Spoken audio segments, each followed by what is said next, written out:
Okay, this is a short video to show you a repair on this Delta single handle kitchen faucet.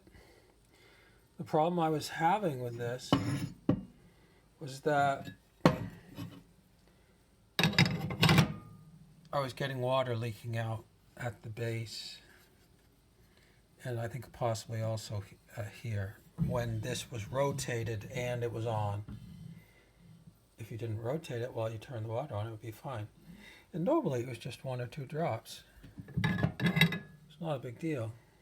But I have a little extra time now, so I thought I would try repairing that.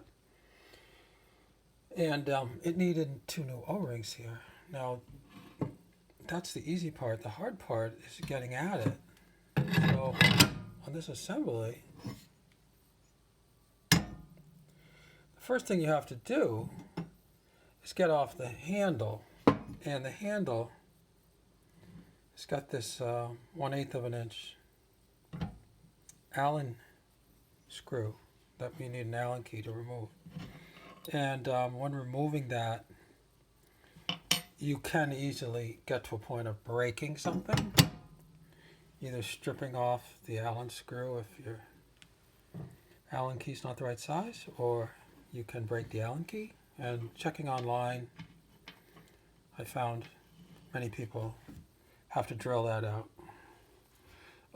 Now, one issue is when you're a plumber, sometimes you are in a hurry.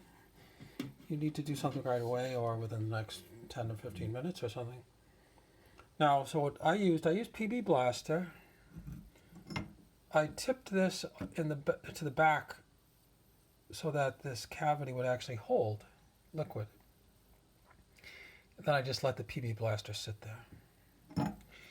And then I would get a cup of coffee. I might have taken several hours before I finally got it off, each time trying to use more force, but not to get to the breaking point. It takes a little bit of experience to know when something's about to break, but in this case I also used hairdryer to get it hot, based on the idea that heat will help. And I didn't want to put a torch on this because I was afraid that it would discolor the finish. So I figured I'd try the hairdryer. You'd never know if that's what did the trick, but I figured that even we're at 1875 watts, if I had this on full blast on this, it would not get so hot so as to damage any of the rubber seals or to discolor anything, certainly. It makes it a little bit unpleasant to handle it, but you can heat it up pretty good, and it can't hurt, basically. This was not the first time I've taken this off. This is about 20 years old. I took it off once before to replace those little springs and rubber washers because of a leaking faucet. The faucet's not leaking now, so I didn't bother to change those. On that occasion, which was probably at least 10 years ago, I actually used this Benzomatic micro torch to remove this. And it seemed to work, I guess. I have no distinct memory of it, but I do remember that's why I bought this micro torch, and I've never used it for anything else in the next 10 years. I decided this time not to try using this, based on the idea that the hairdryer would be available at every household, and it's probably less extreme than the torch, and why not use that? But mostly I had enough time to let the sink in, to let the penetrant sink in. Okay, I didn't have to do this thing right away. Okay, that's the first part. Now the second part is removing the handle from the ball.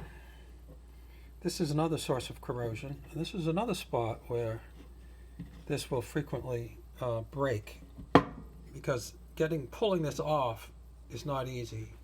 But likewise, the penetrant was exactly the same solution here. I just put it in the tipped back position, okay, where it would actually hold the penetrant, even if it's not in a tilt back position, the penetrant can still actually soak in, even if the penetrant can actually soak even up vertically. So don't give up on penetrant even if you can't put it in a downward position. And the hairdryer once again, and time, and then this came off. Now the third thing that was extremely difficult to get off was lifting this up. Extremely difficult. Once again, I used the hairdryer, I used penetrant on both of the all places where I could get it into it, and I would wiggle it until the penetrant was, running out the bottom. And really, pulling up on this to the breaking point, I felt something might break. It didn't. It came off. It's because of corrosion that can happen inside here. And I did clean all this out. I soaked everything with vinegar. I basically try to configure things in such a way that I can put it into a small basin and just let it sit with vinegar for a couple hours. And then also I use a little brush and I brush on areas where I can use CLR, which is another one of those products that's supposed to remove the scale. And then even on cleaning this up, in certain areas I pick off a little piece of corrosion or use a little steel wool on the inside there to make it smooth. With configuration. I did get the washers off. The washers, they don't look terrible. You almost think you could reuse these, but I did buy a new set at Lowe's. I got this set. It actually comes with 4 washers, 4 O-rings. So 2 of them are needed on the Delta configuration. The other 2 are probably used on the Peerless. This was $2.50. That seemed like worth it to get new O-rings on there. These ones, you can tell they're not round anymore. They get angular edges where they get pushed into the grooves. And that they might have worked fine even if all I did is get relubricated. But there's no point in doing that when I could get Lowe's available same day, $2.50. I got 2 new ones there. So I've got everything here. I can put it back together. It shouldn't be difficult to put it back together. It turns out I actually did put it all back together. Now I'm taking it apart again. The reason is because I put it together, and this, I wanted to, I knew that plumber's grease would be very helpful in getting all of this watertight. Could be important to get a good seal, at least initially, certainly initially, but then also maybe if the stuff didn't wash away, it would actually produce a long time solution. Now, I get 3 types of things that I typically use. This I bought a long time ago. Heat-proof grease. It says on it, used for stems of faucets, valves, ball cocks, etc., waterproof.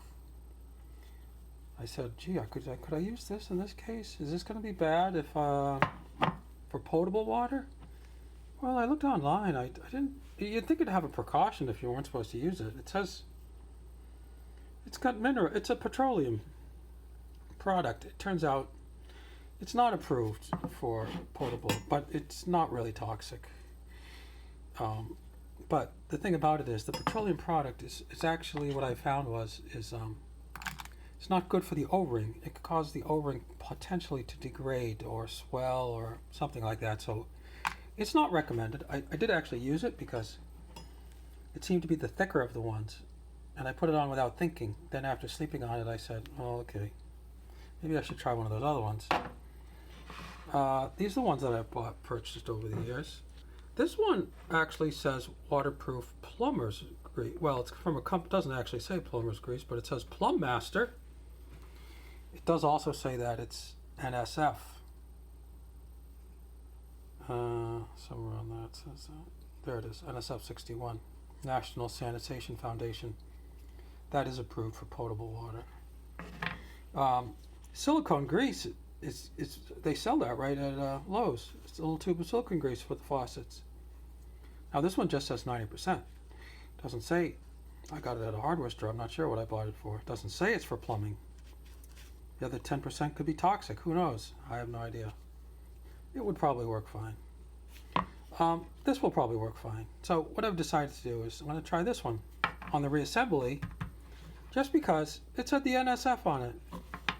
And I think it'll work. If I put it all together and it starts dripping, well, yeah, I won't be so happy about that. But what I'm going to do is I'm going to try to use the pause button just as I put this together in a few steps, and just turn the water on and we'll see how it works. Okay, let me see if I can find pause. Okay, I put the O-rings on. There's a little plastic washer that you have to put on first that goes at the bottom. Then I got the two O-rings. I just covered them, I worked that in with my fingers, and I dabbed a little bit on around it.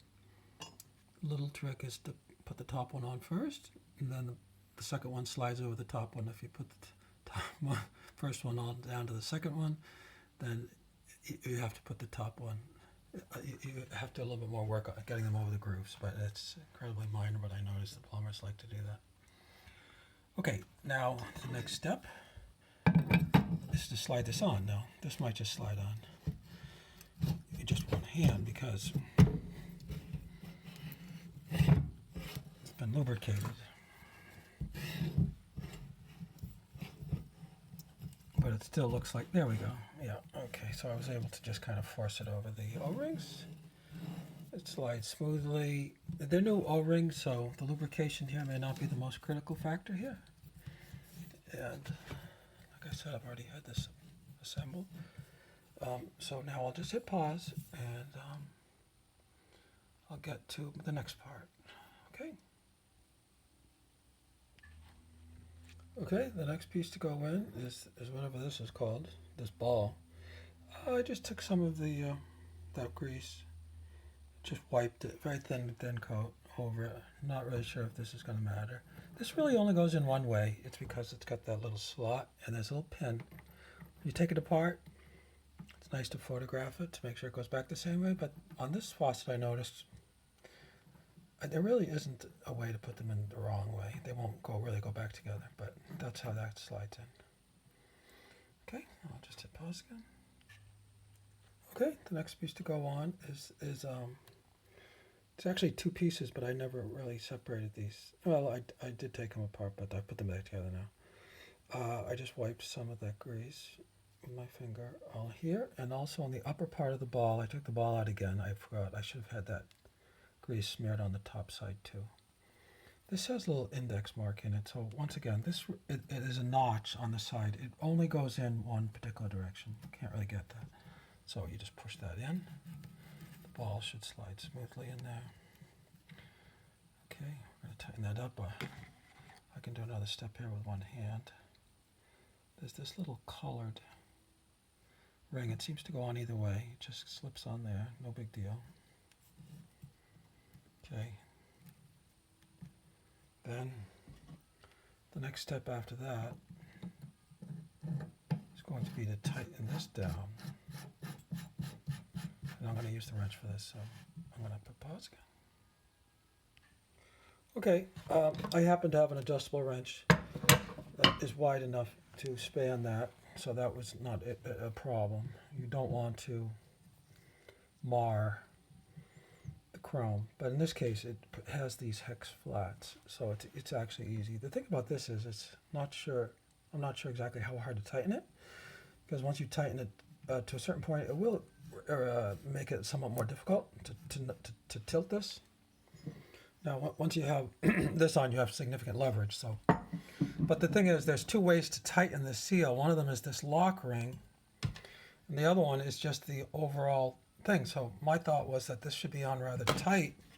Then the final tension for that pressure on that gasket would be by this. But in reality, as you adjust the tension on this and that, it's only together. They're two independent. So I'm not positive what the exact correct way of this, but I'm just kind of snug this up until this is snug. And I'm going to do the same with this, okay, in a second. Okay, so I'll just hit pause. Okay, I put that little lock ring on. There's this little tool That comes with a rebuild kit. Now this one I actually got out of my father's plumbing box. He must have had, he did have a Delta faucet too, and it turns out it's the exact same size, both for the Allen key, although you don't get as much leverage on this tool. So on this one, we're going to turn the water back on because the idea on this is if this is not tight enough, water will leak out. So I've moved this to the off position. Then I'm going to turn the water on. The idea on this is we're going to tighten this only enough so that the water doesn't leak. Okay, and when there's not any specific torque, we're just going to keep doing it. If we can't get it to just not leak, then of course that would be a total failure. But we'll see what happens. Okay, I have snugged up the locking ring, and to the point where I don't see any significant leaking. Now, it'll only leak when the water is on. So, for example, I'm running the water. I don't see any water coming up. Okay? It's actually tight, so tight that it is difficult to do it, but I can just do it with my strength. And it seems fine. Now, it's better to not overdo it. If it were to start dripping, for example,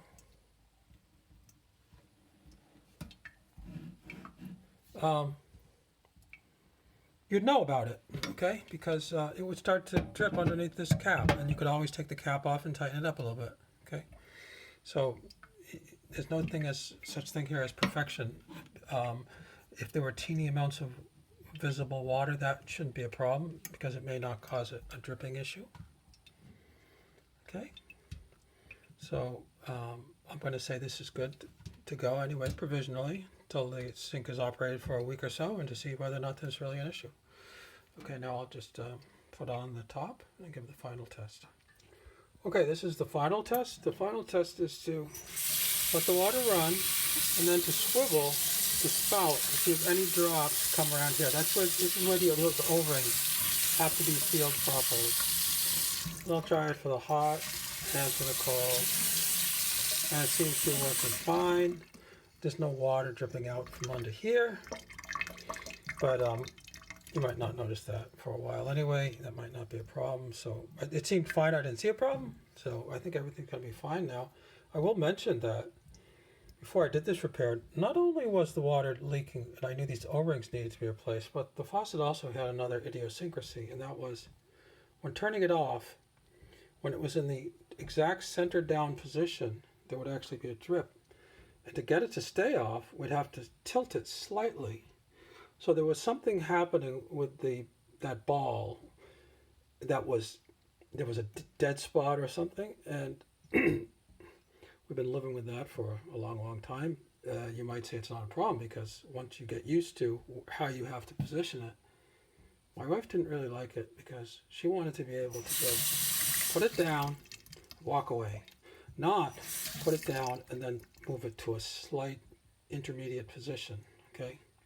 Now, just in taking everything apart and cleaning it and re-greasing it, that problem has totally gone away. So I'm not sure exactly what was causing that, but that was like a bonus. There was another bonus on this sink, and that was before this repair. Relatively early on in the life of this sink, for whatever reason, I don't know. I mean, this spout, it developed what I would call a pinhole leak. It was just an incredibly fine spray of water coming off the side of this, which really bothered me because it wasn't that old. Anyway, I just put a little duct tape over it. I didn't worry about it, and then got used to that duct tape. It was not gray color, it was white. It didn't look terrible. Now, as part of this, I took that tape off because I was going to try to actually seal that hole in a more permanent way. What I found was, I took it off. Now it doesn't leak anymore. So whatever was causing that little pinhole probably just got some mineral, filled that up, and that's not a problem. I still have to clean out the aerator. I didn't do that yet, but I'm going to say that this sink now is really, it's pretty good. Okay, thanks a lot. Bye.